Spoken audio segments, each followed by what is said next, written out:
DT news live 24 ખબર તમે ચાહો।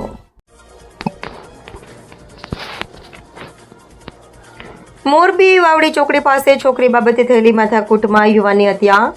મોરબીના વાવડી ચોકડી પાસે ઓવરબ્રિજ નજીકના ઝુંપડપટ્ટી વિસ્તારમાં છોકરી બાબતે થયેલી માથાકૂટના પગલે ગંભીર બનાવ સર્જાયો હતો।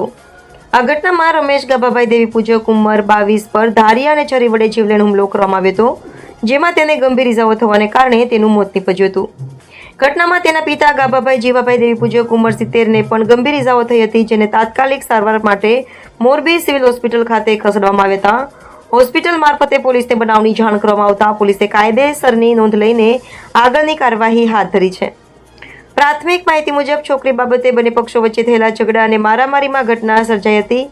હાલ ભોગ બનેલા પરિવારની ફરિયાદના આધારે પોલીસે જરૂરી કાયદેસરની કાર્યવાહી શરૂ કરી છે। અહેવાલ મયુર બાબરિયા, મોરબી।